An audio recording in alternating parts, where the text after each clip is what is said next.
রাজধানী ঢাকা বিভিন্ন রকমের মানুষ দেখা যায় এবং রাজধানী ঢাকা আমি ঠিক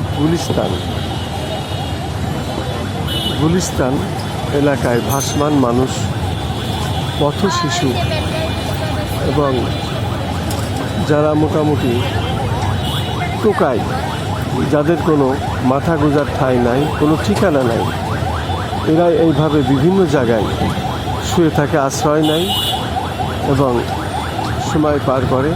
অনেক সময় তারা দেখা যায় নেশাগ্রস্ত, আবার ছিনতাইও করে। ঠিক গুলিস্তান যে স্পটটি, গুলিস্তান ঠিক সেখানে আমি ধারণ করছি এবং দেখতে পাচ্ছি যে এইভাবেই তারা এখানে অবস্থান নিয়েছে।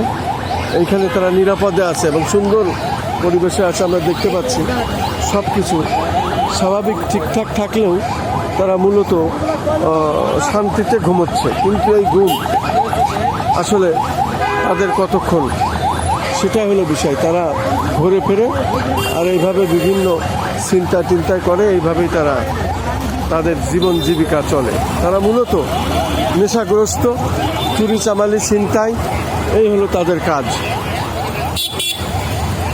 আমি গুলিস্তান এলাকার চিত্রটি দেখাচ্ছি।